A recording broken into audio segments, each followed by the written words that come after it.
আমরা রাজপথে কাজ করা শুরু করেছি। আপনারা জানেন বাংলাদেশের 2008-এর নির্বাচনের পরে গত 16 বছর বাংলাদেশে যে একটি ফ্যাসিবাদী জগদ্দল পাথর বাংলাদেশের শাসনভার গ্রহণ করেছিল শেখ হাসিনার নেতৃত্বে, একটি সঠিক এবং যৌক্তিক এবং জনগণের আন্দোলনের ফলে সেই ফ্যাসিবাদী খুনি হাসিনা বাংলাদেশ থেকে পলায়ন করতে বাধ্য হয়েছে। আমরা 2008 সাল থেকে আমরা আন্দোলন সংগ্রাম করে যাচ্ছি আমাদের পার্টি ভারপ্রাপ্ত চেয়ারম্যান জনাব তারেক রহমানের নেতৃত্বে।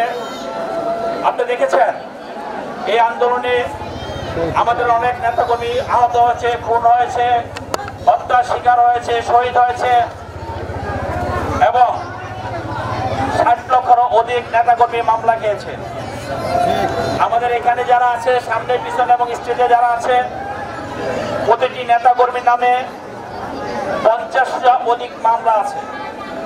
আমার নিজের নামে 329টি মামলা এবং 2টি মামলা সাজা, একটি 7 বছর, একটি 2.5 বছর।